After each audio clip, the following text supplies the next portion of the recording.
Bonjour, Bismillah. Aujourd'hui, on va entamer le cours du gaz médical ou bien gaz à usage médical.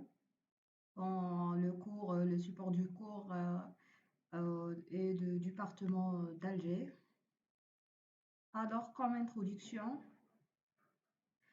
les gaz en contact avec les tissus vivants et le malade est un gaz à usage médical. Alors, les gaz à usage médical, qu'il ait ou non l'autorisation de mise sur le marché AMM, font partie du domaine pharmaceutique. Alors, les gaz médicinaux avec AMM et les gaz dispositifs médicaux, alors, cela veut dire qu'il y a des gaz médicinaux qui nécessitent évidemment l'autorisation de la mise sur le marché comme les médicaments et sont considérés comme médicaments et d'autres sont considérés comme dispositifs médicaux. Il y a d'autres aussi avec non statut, on va voir. Le pharmacien gère donc l'approvisionnement, le contrôle et la disposition des fluides médicaux. Alors, responsable de la qualité du gaz administré aux patients. Alors, il n'est pas responsable ni de la maintenance, ni de après l'usage, mais il est responsable donc du contrôle, de la dispensation, de l'approvisionnement du fluide médicaux. Alors, le gaz ne sont pas administrés aux malades, sont des gaz techniques, ne sont pas sous la responsabilité pharmaceutique. Alors, il y en a d'autres gaz qui ne sont pas administrés aux malades. Alors, ils ne font pas partie des gaz médicaux, ils sont des gaz techniques. Et le pharmacien n'est plus responsable de ces gaz. Alors, aujourd'hui, les gaz médicaux font partie de notre arsenal thérapeutique dans plusieurs disciplines, dont essentiellement l'anesthésie, la réanimation, la pneumologie et l'anesthésie.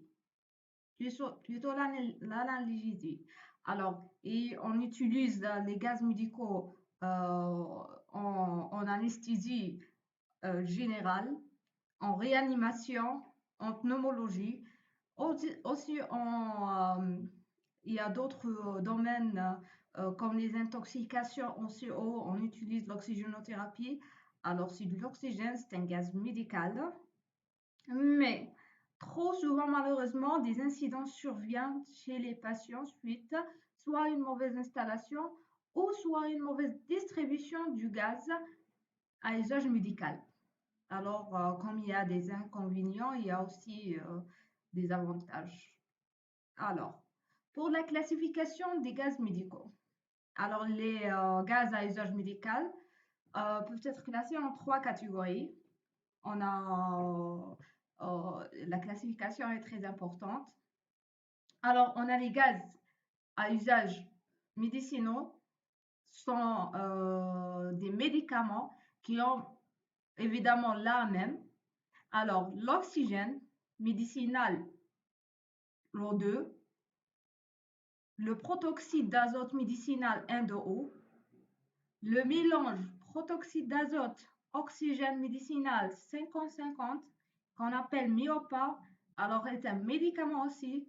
Alors le monoxyde d'azote médicinal NO. Alors il faut retenir que le O2, N2O, MIOPA qui est Health Oxygen Health Azote et le monoxyde d'azote NO sont considérés, les 4 sont considérés comme des médicaments. Les gaz à usage plutôt considérés comme dispositifs, alors on a le dioxyde de carbone CO2 et le azote N2. On a aussi les produits sans statut, comprennent l'air médical et l'aspiration médicale au vide. Alors, il y a, comme on a dit dans avant plutôt, on a des produits qui n'ont pas d'AMM, qui ne sont pas, qui sont sans statut. Alors, on a